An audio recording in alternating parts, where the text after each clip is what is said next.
So I go to school, do that stuff, and then I'm like, okay, I need something fun to do. I needed a challenge. And the best thing to me, when I used to watch movies, I used to see money, and I used to be like, man, I'm going to be rich one day. I'm going to be rich one day. So that was like the biggest factor of just being different at an early age. Welcome to the Far From Average podcast, where we speak about topics and interview people who are far from average so you can take your business and take your life to the next level. First and foremost, this podcast is sponsored by Fortune 800 for all of your credit needs, credit repair, trade lines, anything to do with your credit. Contact us and go to www.fortune800.com.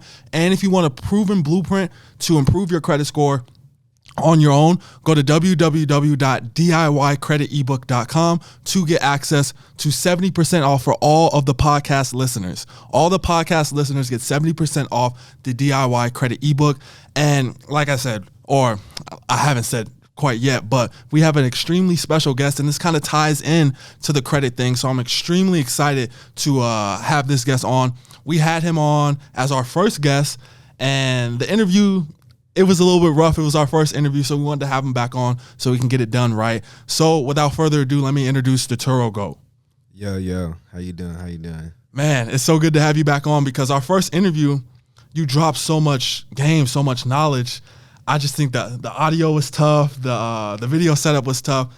We were learning, but now we got you here again, and we want to, get into the nitty gritty of not only the TURO business, but entrepreneurship in general, because obviously you have your hoodie where you're representing. Yeah. This entrepreneur stuff it's a lifestyle. Yeah, it definitely is a lifestyle. It definitely is. And the level of commitment and being a walking billboard for your business, like these are all things that we're going to discuss in this podcast, but I kind of want to take it back to what got you started into this lifestyle. Honestly, I never had to work a regular job. And when I say I never had to, when I was growing up, I wasn't like pressed to have to work a job. Like I see my sisters do it, and it just didn't make sense. I was one of those people in school, like I'm spending 7 hours at school or 8 hours, and it just never made sense, because I always was like, if I'm able to do my homework first and do all these different things in school, why do I need to sit here an additional 40 minutes to wait for everybody else? So in entrepreneurship, we are basically our fruits of our labor, right? You'll have results if you put in the work in the long run. So I used to flip stuff on eBay, like 14, 15. And then I literally at 18, I went and got my real estate license, started doing things in real estate, got my tax certificate. And so it's been like, I've been like one of those people that had the lemonade stands at 5, 6. I was flipping candy bars in front of a payday loan place at like 7 years old, making $40, $50 a day. So it's always been in me. Wow.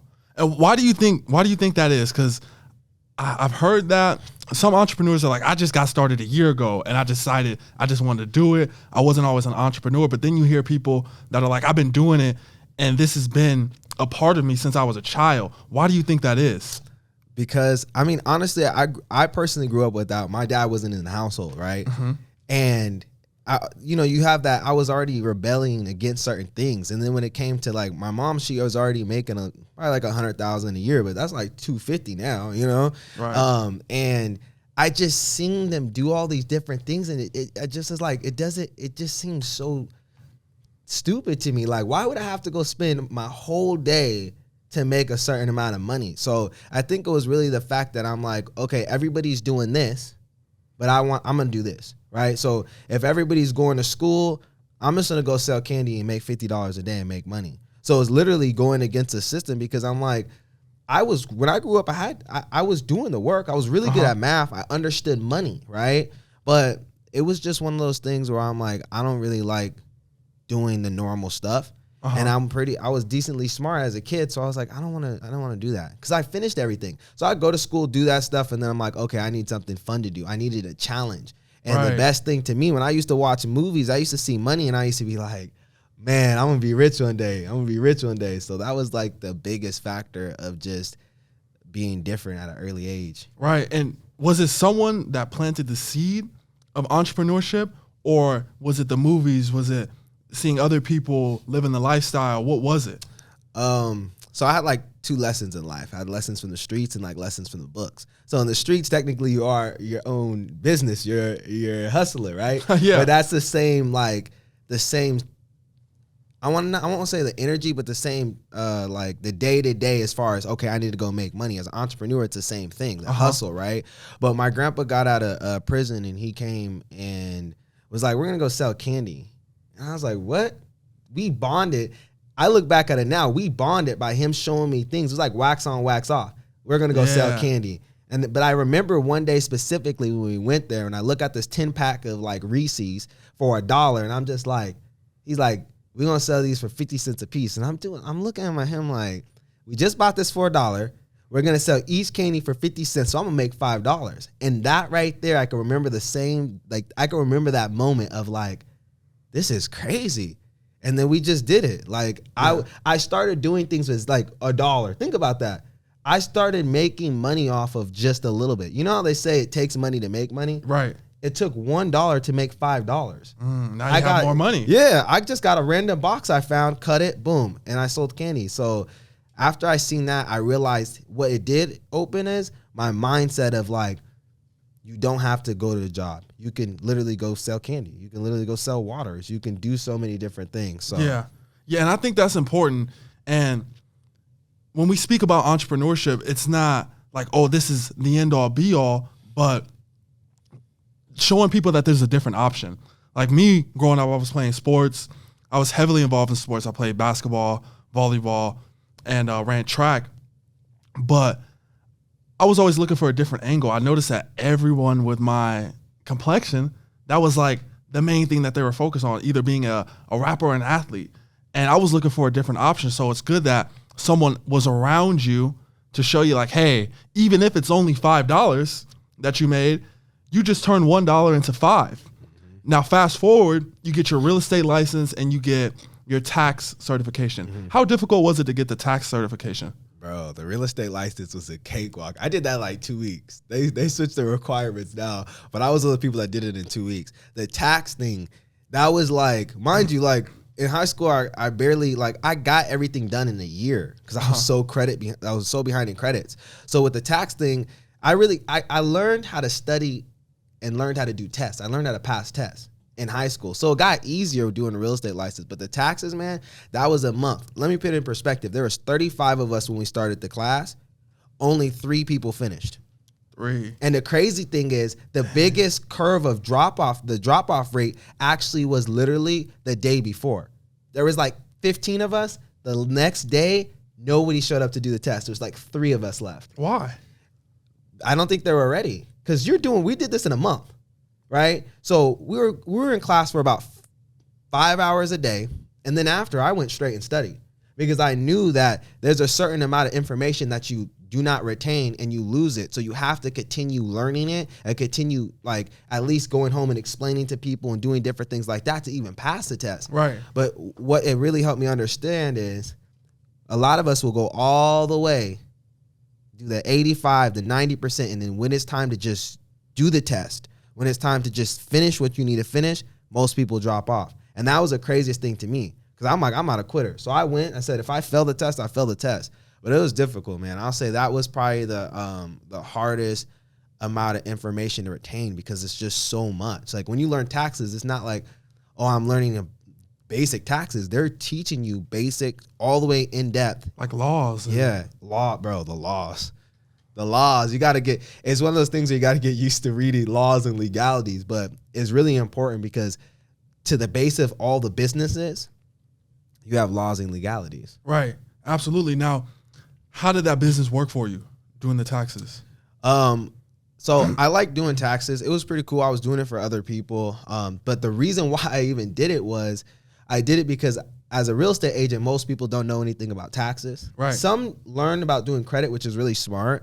And most real estate agents don't own any property. So right. When I was doing my taxes, I already owned a property. So I'm like, I want to be selfish for my clients, go learn taxes. So when I have investors, I can say, well, this is what we need to do, right? Mm-hmm. When we need to do different things as far as investing in real estate, because that's the biggest tax advantage. So I was doing that for some time, but really I wanted to get that knowledge for myself and my business. H&R Block wanted to hire me, and I was just like, bro, I can't do it. Right. I can't. I went to the office for like a day, and I realized, bro, I can't do this because I don't even know how to like use a copy machine. Like all the little things I didn't know how to do. I'm like, okay, it's not gonna work, man. So, right. So you mentioned that you had your first property, like an investment property, right? Mm-hmm. How did you go about getting that? How young? Man, so this was during the pandemic. So I got my first property during the pandemic. I think it was like 2022 or 23. And so what I did is I found a first-time home buyer's grant. Mm-hmm. And actually somebody called me like, yo, there's a first-time home buyer's grant. And I was like, okay, perfect. Uh-huh. And basically it was in the area, specific areas in Las Vegas that the government wanted to invest back in, but they needed people to do it. So I found one in a nicer zip code, and it's already I've heard of this. Yeah, it's already people that I knew. So I'm like, okay, I'm gonna buy the house. I got the house at a really good deal. The house for like $90,000. And once I got, the crazy thing with the grant is, bro, I only spent like $3,000 off of a credit card, and for the earnest money, because I already kind of knew the people. That's why relationships are key. So the earnest money didn't really matter. They knew I was gonna buy it. The crazy thing is, after I got the first time home buyer's grant, basically it's a program. So I still had to go get a lender. The lender still went through all my paperwork and did all that stuff. And since COVID happened, they were really concerned about everybody's income dropping. And I'm like, okay, dang, like they're like, okay, because I was an independent contractor at the time. Like, okay, is your income dropping? And I'm just like, yeah, Vegas is closed down. So I'm like, I told the lender, I'm like, I should be good, but it was at the end of the deal. So what I did is I had somebody gift me money, right? You can have friends, family, they can gift you money, and this actually helps your chance, especially while you're in the closing process. Somebody sent me $1,500, okay? They checked and made sure that the funds were legal from his side. That got us clear. I was one of the last people in Las Vegas to get that grant, because it was so at the end of COVID. Bro, it was like March 2020, strips closed down. Right. So after it closed, I had to do something called house hacking, okay? Because the grant requires me to live in the house for multiple years. So what I was able to do is start renting out some of the rooms and making income from doing that. And I just found renters online. I found somebody I knew as well. And that was one of the plays. But I'm going to give you guys the real play that really made me money with this house. Yeah, show me. So there's two ways you can get, there's a couple ways you can get state money. Most people know Section 8. Right. But at the time, the girl I was dating, she knew about the foster care system because she was in the foster care system. And she was telling me that after 18, the government gives you a stipend. It's just like Section 8. But Section 8 is a little bit higher risk versus doing this, because typically these people are younger, they're single, they don't have any kids, so less people. So what I did is I contacted the caseworkers that handle this, and was able to get somebody in the property that was in the foster care system. So they were giving me checks, boom, boom. They kept just giving me checks every single month, and it was a lot less risk. So in that year, bro, I think I made probably like $12,000 just off of that, the foster care. And it's kind of like you said, it's kind of like Section 8. So you got the guaranteed money from the government or the foster care system, and it was per room. So how many rooms did you have? So that was just renting one room out, bro. But see, here was what I did. I knew HUD was going to come inspect it. They'll always come inspect your property, but they're doing basic inspections, okay? So I said, the only way I'll get more money for the market value right now is to put furniture in it. So we literally had some extra furniture. I went and got really nice different things from like Goodwill, as far as like the furnishings, as far as like little decor and stuff. And we're able to rent the room fully furnished. So we're able to get more money. And at the time, there was different programs that were going on. And at one point, the when they got in it, they didn't have they were already living there for like 3 months before they finally got approved, and they got back pay. So since I'm the owner, bro, they straight sent me the check. It was like $5,000. So all in total in that year, I made like $12,000 off of one room. But that's crazy. Here's one thing that's important to understand. When I say foster care system, people think, oh, you're like a foster parent. No. After they turn 18, the state still has their back. They're adults now. The state's still going to give them a check. So now you have an adult getting a check just like Section 8, just like Social Security from 18 to 24 years old. And most people don't even know that you can do this. You just have to get in contact with state caseworkers because they always need homes. And bro, my house is nice. So I'm like, I really want to provide something nicer than they can even expect. So why won't I just fully furnish it? Because then I could justify charging higher market rent. Because anytime you deal with HUD is going to they want the best bang for their buck. You know what I'm saying? Right. They don't want to pay. This is government money. Yeah, they don't want to pay the market rate. You're actually supposed to pay less. So I said, if I fully furnish it, I'll get the normal market rate, a little less than the competition. Maybe they would get $850. But I said, bro, the furnishings were nothing. And it made me extra $250. And the money's guaranteed, right? Money's guaranteed. That's the biggest thing in real estate we seen during COVID. That eviction moratorium changed the game for people understanding that, well, I could stay here and I don't have to pay for 6 months. I could stay here and I don't have to pay for 7 months because the eviction process takes time. People don't say that in real estate. Yeah, you can't just kick someone out. It's a whole process through court, legality. And they could push it for, so I've seen people lose everything. They pushed it for it was 2 years, almost a year and a half. So I said, I want the state money. So now, anytime I invest, I say, okay, how do we house hack and get state money? Because the state's gonna pay us. And if the state doesn't pay us, I'm not gonna have a personal issue with my renter. I'm gonna be like, yo, we need to call a caseworker. If we've seen in 2020, there's a lot of violent things happening between landlord and renters. So I said, let's take that off the table and me deal with the state. And then me and you together could be mad at the state. Yeah. You see what I'm saying? These are the little things that people don't realize in investing in entrepreneurship because we're still human. We're still going to get upset. But as an investor, we need to understand, not to get upset or to mitigate the risk. Yeah. So I said, let's get the state money. Yeah, that's tough. How many properties do you have now? So currently I have that property still. We house hack it. I'm actually in the works of getting another one in Las Vegas, doing some seller financing. And then we have 2 Airbnbs out in Vegas right now. Wow. Okay. So you got it going with that. When did you decide that you were going to start the TURO business though? So I actually decided to do that. It was during it was a little after the pandemic. I was renting cars during the pandemic like crazy, BMWs, Alfa Romeos. And I'm like, I can do this, dude. Like, I just knew I could do it. So after COVID kind of slowed down, I'm like, okay, I want to do this now. It was either that or an Airbnb. But here's the thing. I read the entire terms and conditions of Airbnb, like 50 pages. I printed it out and read that. Did the same thing for TURO. And I said, wow, these companies are very alike, but there's less laws and less friction in the TURO field. It's just easier. It's easier to get a car. So I said, you know what? Let me start this. So that was about 2021, the beginning of it. And the real estate in me was like, I don't want to spend any money. I don't want to use any of my credit. So I always have a small problem, but I need a big solution. I just need a car. So I could have just went and got one, bro. But I said, let me find a bigger solution. So I started pitching people. All right. I'm like pitching all the people on there, like, who wants to go in this? And everybody's like, no, it's not going to work. Like, what if the car doesn't rent? I don't want to use my credit. And then finally, this is why I believe in pulling your money together as a community, right? The people closest to you, they probably want to make money. Right. You just have to be trusted. I'm trusted. So my mom had a car. I'm like, listen, she was about to get a new car. I'm like, listen, give me that car. I'll get you a car. So she gives me her Lexus, 2013 Lexus, and I went and got her a BMW. So I'm like, here, take the BMW, and we started renting the car out, and we started making money the first month. And then I'm like, oh, dang, I need a car. So I went and got a car for me. And it was funny because I literally did this to about 7 cars. Because every time I got a car, I'm like, let's just rent it out. Let's just rent it out 2 days a month, 10 days a month. And TURO at the time was just cranking out. It was just going so much. So I'm like, okay, I just kept renting the cars out.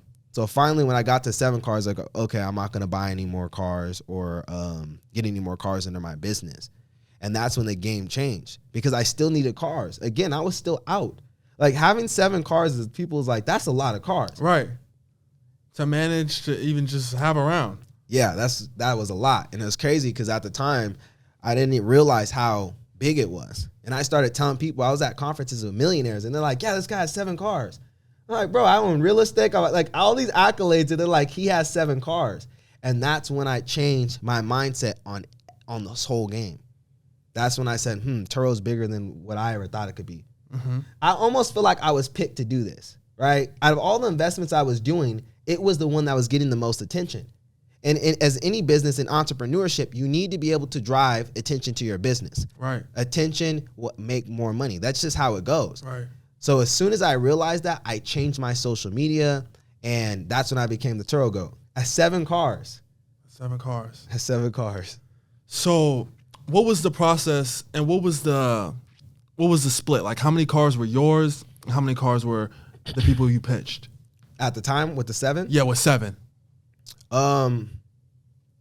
I think like 3 were mine, and then 4 was like my family. It was just my family at first. Mm-hmm. I didn't even realize I was pitching anybody. I was just like, look, I've always been doing this though. I've always been like getting people together who has money, who has credit.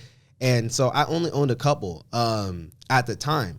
So once we got to 7 cars, somebody told me about this joint venture deal. And I'm like, what is that? Like, I thought it was junior varsity. I'm like, what are you talking about? And he's like, no, it's when someone gives you a car. And he was the first person to send me a car that was someone I didn't know.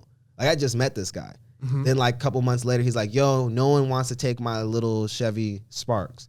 And I took the Chevy Sparks. And then after that, we went to like 14 cars. We went from 7 to 14 cars in like a month because no one would take the other cars. I took the economy cars no one wanted. Why not? Why didn't anybody else want it? Yeah. I think at the time, some people were getting out the field. Some people didn't want to do the work. And most people were like, Chevy Sparks, like, it's just not cool. It's not for their brand. Mm. But for me, I'm like, I want to make money. Send me as many cars as you can. Right. And you said some people were getting out. Why do you think some people fail or want to leave the TURO space? Most people think it's easy because, like, in the pandemic, it was easy. Like, you just put your car on, people hit you up. Mm-hmm. But there's so many more people that got involved. So we set the bar. It wasn't just that it was oversaturated. It was people changed the bar, the metric, right? So a lot of people got out because it was too much work and not enough money in it. 7 cars, I mean, maybe if you make $1,500 a month, but if you have car payments, if you have insurance, you're going to have expenses. No one looks at that. Everybody in the TURO field, let me tell you, a lot of these high mentors and stuff, a lot of people that I even know, they were looking at the gross and not the net. Mm-hmm. Wait, so you said 7 cars, $1,500 a month made? $1,500 per car. Oh, $1,500 Some people are making $1,500 per month per car, but like even that isn't. And that's before expenses. Yeah, it's gross. That's before the car payment. So when people start getting cars, you can essentially get a bunch of cars financed. But here's the thing: after you get so many, your rates are going to go up, which means your payments are going to go up. And if you're a newbie, you're going to pay warranties. They're going to get you. They're just going to get you, bro. Yeah. So people had $800 car payments. And then you're making $1,500, TURO split, insurance, gas, car wash. You're better off doing Uber. You're better off doing Uber, bro. Yeah, it's all gone after that. Literally. So what are some different ways that people can get a hold of cars? We spoke about the joint venture deals. What are the other ways that you're getting cars? So that's probably the best way, especially during a recession. And when I started with friends and family. We're going to see a mass amount of repos in this next couple of years. We're going to see a mass amount of people need money. So to me, this is a good time. They say during a recession is the best time to build wealth. Right. And people only realize that in real estate. But I believe, and I want to help do this, make sure TURO or the car sharing industry is going to be considered an investment class because it's easier. It's the same thing. I'm just a property manager for vehicles. So why not go to friends and family and say, hey, listen, guys, I know the car is about to get repoed. I know that you have an extra car is sitting there. How much would it cost to put some work into it? Go do all the work. Say, listen, let me take the car to the mechanic. Let me see. Let's just see. And if I'm right, we both make money. Mm-hmm. Get their car and put it on platforms like TURO, which has their insurance is good. We have a 99.9% claims accepted, and do a split. Usually we take 40%. And the investor takes 60%. But I think people need to do this because I believe in pulling your money together as a community. People just want to go to the banks. Stop going to the banks. Most people can't even handle their money, right? So why not get mom's car, dad's car, uncle's car, and put it on the platform? And now you can see when your mom's making more money based off of something that's a liability. A car is a liability. Listen, if you guys aren't renting your cars out and you guys have an $800 car payment, you're not making a lot of money, it's a liability. It's not worth it. I don't own a personal car. No one knows that, bro. Not one of these cars at this point in time out of the 44 I have is a personal car. None. Wow. I wouldn't waste my money. I sold the cars. I sold some of the cars in my personal name. So you say that it's a lot of work, and I'm trying to picture like what it is that you're doing on a day-to-day basis. So can you kind of break down the work day for someone in TURO? Yeah, boom. So at 14 cars. Yeah, what does that look like? So basically, the biggest thing is figuring out parking, right? So I have multiple areas to park it, but we needed one close to the airport. So we're about 20 minutes from the airport in Las Vegas. So we had all these cars just parked in random parking spots. HOA didn't really know, so we were pretty good. That's the first hurdle. The first thing you want to do is we're getting messages because we didn't have it blocked off. We had everything instant booking. So we would get messages of cars needing to be booked. So maybe we have 5 deliveries for one day. So now we gotta go get the car cleaned. Well, maybe bring it to the car wash, but most car washes don't do a good job if they're cheap. Right. It's just, and we don't want to pay $25. So we got to go out after it gets washed. We got to dry it off. We got to take 100 photos. And then after we take 100 photos, we got to deliver the car. Now, here's when it gets difficult. As we're going to deliver the car, there's only 2 people, me and my mom at the time. I'm driving. She needs to be messaging all the guests. We got to make sure we're on time. Once we drop the vehicle off, she would have to follow me in another car and pick me up. Or we would have to Uber. So we're spending $500 in Uber a month, just Ubering back to the house to get another car to go back to the airport. So imagine doing this. Each car takes about an hour to hour 30 minutes to get ready. It's really hot in Vegas. That adds to the labor on your body of having to go wash cars. It's freezing in Vegas. You know, we taking pictures at 6, freezing. Right? Or what happens when it's nighttime? Right? Nighttime, now we have to figure out where we're going to take photos because the photos are going to be blurry. And if the photos are blurry, we might not get the insurance claim if something happens. So we had to go to like a gas station. So there's all these little things on staying compliant. And at 14 cars, bro, like I couldn't really do anything else besides that because then you're going to have a maintenance problem. You got to get the car registered. Every time that we do our car, we go around and take photos, we use like things like a tire tread depth checker to make sure the tread's fine. So we're taking 100 photos per car, 2-3 cars going out per day. So it's definitely a lot of work at scale. Anything over 5 cars, you should have a team. You should have a team? Yeah, because at that point, we used to get people book a car like 5 in the morning. Mom used to be mad, bro. She used to be like, 5 in the morning. We get to sleep at 12, 5 in the morning, but now we need an hour and 30 minutes to do the whole car. We need to drop it off an hour before because what if they get here early? What if you know what I'm saying? We need to be early. So it was definitely a lot. And we weren't even meeting guests. A lot of TURO hosts will meet the guest. We didn't. We did contactless pickup. We remote unlocked the car. But there's just a lot of different things, especially when there's a claim. Like, so there's a weed claim. When people would smoke in the cars, now we have to clean the vehicle out extra. And sometimes we'd have to cancel the trip because there'd be back-to-back bookings, especially in the summer. It was like every back-to-back booking, the cars had no rest. So they're getting used up all the time. But in that situation, you mentioned taking the photos to make sure you get the insurance claims. What are all the procedures and the checklist of things you need to protect your vehicles? Okay, so TURO does a really good job of breaking this down. But the first thing is like the little things like the tire tread depth checker. The reason why you want to check the tread is if there's a blowout, and the guest is like, yo, yeah, that tire was low, TURO's gonna be like, we're not even gonna accept the claim. Again, laws and legalities. Okay, that's why don't they accept a claim on that? Because realistically, if the only way to show you that the tire had tread on it is to check it with that tire tread depth checker. It's a tool that shows you how much tread is on your tires. Okay, but if you're driving my car and you crash and you say, well, there is no tread on the tires. TURO only has photos. A photo cannot accurately say how much tread is on the tire.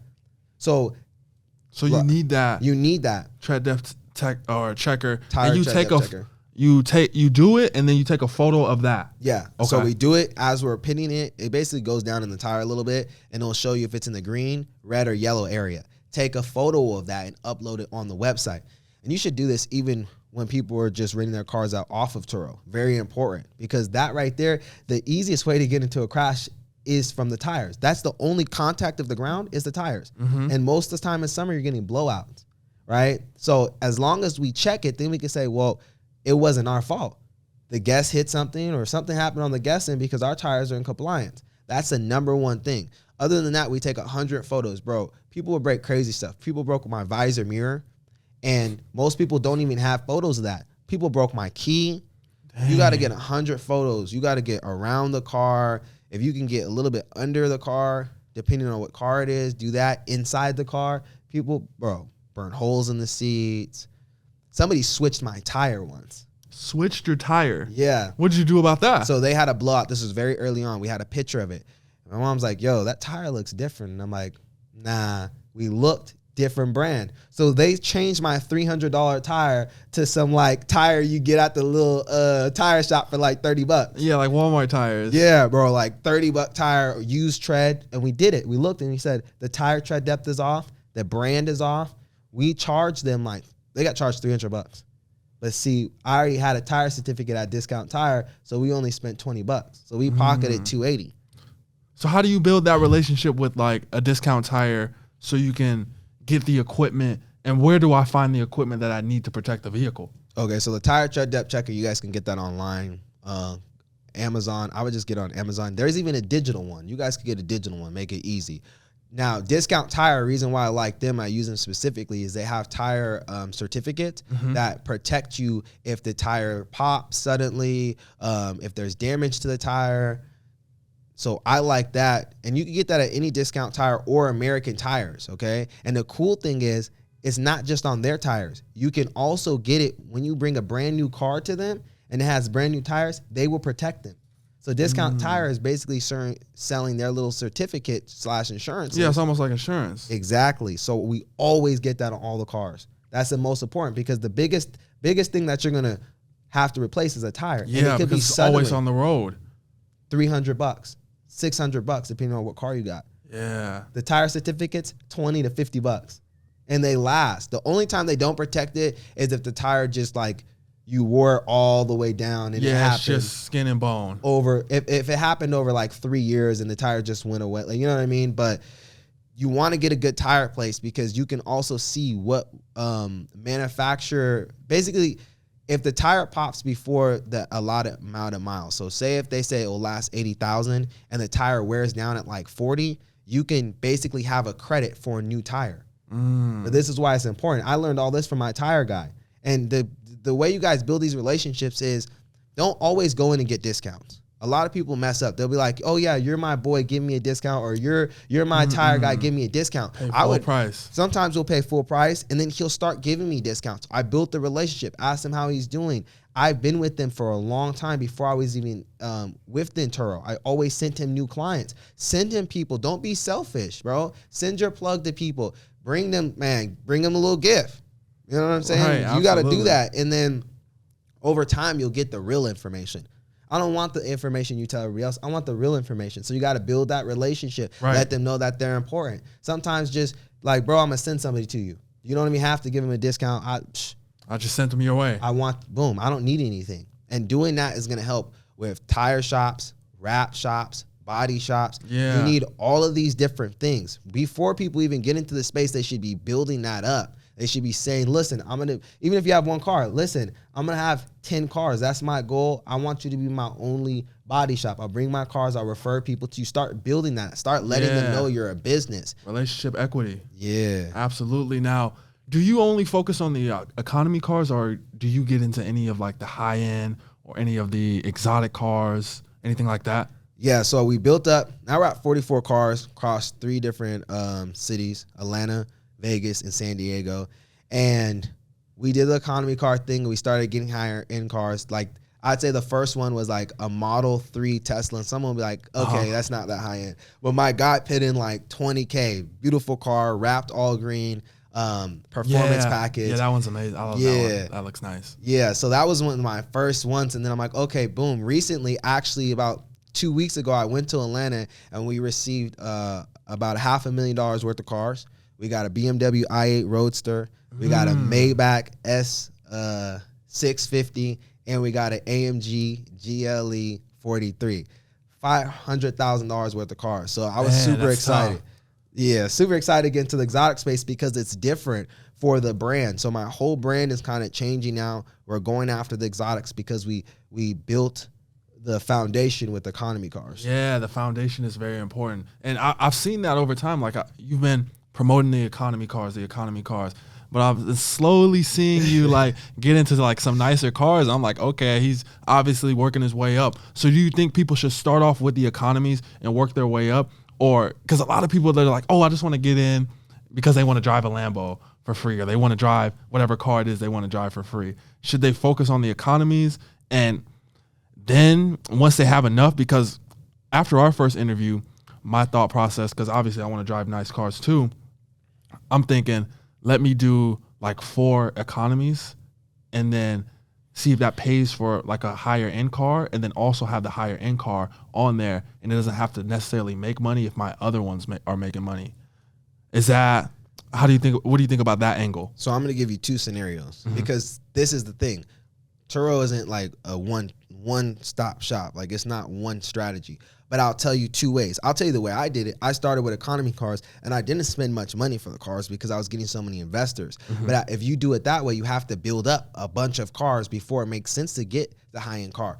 Most people should not get a high-end car. It's too expensive. They don't know enough about cars, and they don't have the plugs and the experience in the industry just yet. So yeah, start with the economy cars. Get used to being okay with people messing your cars up, because if you personally go get a high-end car and someone messes your car up, you're gonna be hurt. You're gonna be mad, bro. They'll stand on your car, some of these cars. So that's why I really say start with Turo before ever moving off, and start with the economy cars. Build it up. But the biggest thing is throughout this whole thing, because everybody has different amount of money they make sure the payment you can successfully pay for 4 to 5 months without it being rented, without you being mad. Keyword, I don't want you guys being upset, saying, TURO Goat told me, no. You need to make sure the first, you can cover that 5 months with no issue. Like, oh, it's cool, no problem. Yeah, I'm paying it. Yeah, I'm good. I'm not mad, I'm not upset. I didn't fail. That's the thing. And then after you're renting a car, say you're doing it for 3 months successfully, okay? You need to make sure you're making net profit. So after the expenses, you're still making some profit. Then you could start buying more cars, but do not buy multiple cars at once if you can't stomach that payment. That's how most people fail. Bro, people are getting 5-year car loans. That's a commitment. No one wants to talk about that. I'm more worried about the commitment. The money is one thing, but you're stuck for 5 years. Now you may be mad and upset. So that's how I would look at it in that end. The way I would look at it in, should I get an exotic car? I say, okay, people in different fields, entrepreneurs, business owners, maybe they don't have an exotic car yet. This is what it's going to do. You could do so many things with the exotic car. First off, it's going to up your brand. But remember, you got to make sure that payment is comfortable. It's going to up your brand. If you pull up in a BMW i8 to a meeting, they're going to be like, okay, this person's serious, right? But this is only a play for people that are really making money. Do not do this if you're not really making a certain amount of income where you could spend $1,000, $1,500 comfortably for 5 months without an issue, right? But the play is you get one of these higher end cars. Maybe it's like an $80,000 car. You're going to get that. You're going to promote it. You need to promote it. People should see you driving it. This is going to up your brand when you pull up somewhere. Some of these cars will get you indoors that all your other marketing won't. Right. So that's good for people that are photographers that are making a lot of money, videographers, people in the credit space that are making money, real estate agents. This can up your brand. So I would do it then and take the cars out maybe a couple days out of the month, block it out for you, and every other day rent it out. Make sure it's making its payment. So now you got a free marketing tool. Now, when you're driving a vehicle, throw your Instagram on the side. When you're driving the vehicle, you can get magnets made, right? Yeah. These are the little things that you can do, and that's why that is for specific people. It also is a tax advantage when you start doing things directly under your business and you're making a lot of income. 6 figures and above. So that's the play there, because you can start writing stuff off. It's my business vehicle. I only use it when I'm doing business. Don't use it for personal use. Right. So those are 2 different plays, but it does matter on income and comfortability of how much money you're spending per month on on these cars. Man, I'm taking notes myself. And you have an ebook that kind of breaks this down, right? Yeah, I have an ebook. It literally tells you guys how I went to 1 to 14 cars in 90 days, and I picked all 5 ways to get into these cars. Is it cool if I offer them, a little bit of a special on the ebook, and I'll throw in some of my stuff? Yeah, let's do it. Yeah. So any of you guys who want to get into the TURO space, you want to start your fleet, you may be having credit issues. We're going to start you off with the joint venture deals, break down exactly how you can do that in his ebook. And I'm also going to include my ebook, The Credit Cash Machine, and the Navy Federal Credit Union Playbook. So it's going to show you how to get into Navy Federal so you can get those high limit credit cards, so you can kind of start purchasing those economy cars using your credit cards or doing other creative financing outside of just going to the dealership, right? Boom. So we're going to offer this. We're going to put it all together. The link will be right down below in the description. This is going to be $27 for all 3 of the ebooks, 1 of his and then 2 of mine. I'm going to include, like I said, 2 of mine. If you have credit issues, you'll get the DIY credit ebook so you can improve your credit. And then along the way, while you're starting your fleet, you can get involved in those joint venture deals. So I really do appreciate you you coming on and offering that to everyone so they can go ahead and get started with their starting their TURO fleet. Any final words for us, brother? I went to 1 to 44 cars in 2 years. And the reason why I did it, the reason why I rock the merch, is because I want everybody that's watching to know it's possible. Look, I barely passed high school. I didn't go to college. It was nothing special besides staying down and continue working. So I want you guys to understand it's possible. And I want you guys to get into space if it's something that you guys are looking to do. So let's get it. Appreciate you guys tuning into the episode, and I will see you guys on the next one. Peace.